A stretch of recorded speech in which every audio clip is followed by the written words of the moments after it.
Ben, rescue efforts are underway, but there's a concern this morning about aftershocks, especially knowing that Morocco's infrastructure is not built for these kinds of large quakes. Yeah, this isn't considered a quake zone, in fact.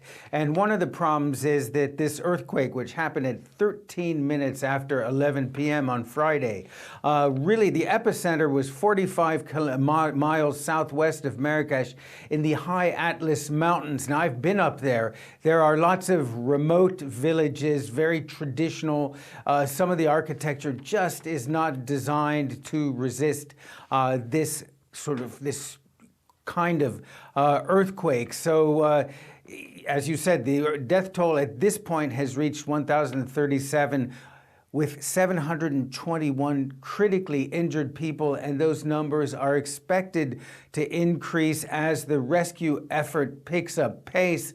One of the problems is they simply don't have enough manpower and equipment to go to all of these remote communities high up in the mountains. Now, and of course, the problem is there have been more than a dozen aftershocks since this took place. Many people simply spent the night outside for fear of another strong earthquake that we saw bringing houses tumbling down. In fact, if you listen to some of the, or read some of the accounts of people who survived this quake, it is terrifying. For instance, CNN was able to get in touch with one woman by the name of Fátima who lives in a remote village. She said, "I barely had the chance to grab the children and run out before I saw my house collapsing in front of my eyes." The neighbor's house also collapsed, and there are 2 dead people under the rubble. Now, CNN spoke to her a couple hours ago. At the time, no rescue workers had arrived in that village. Now,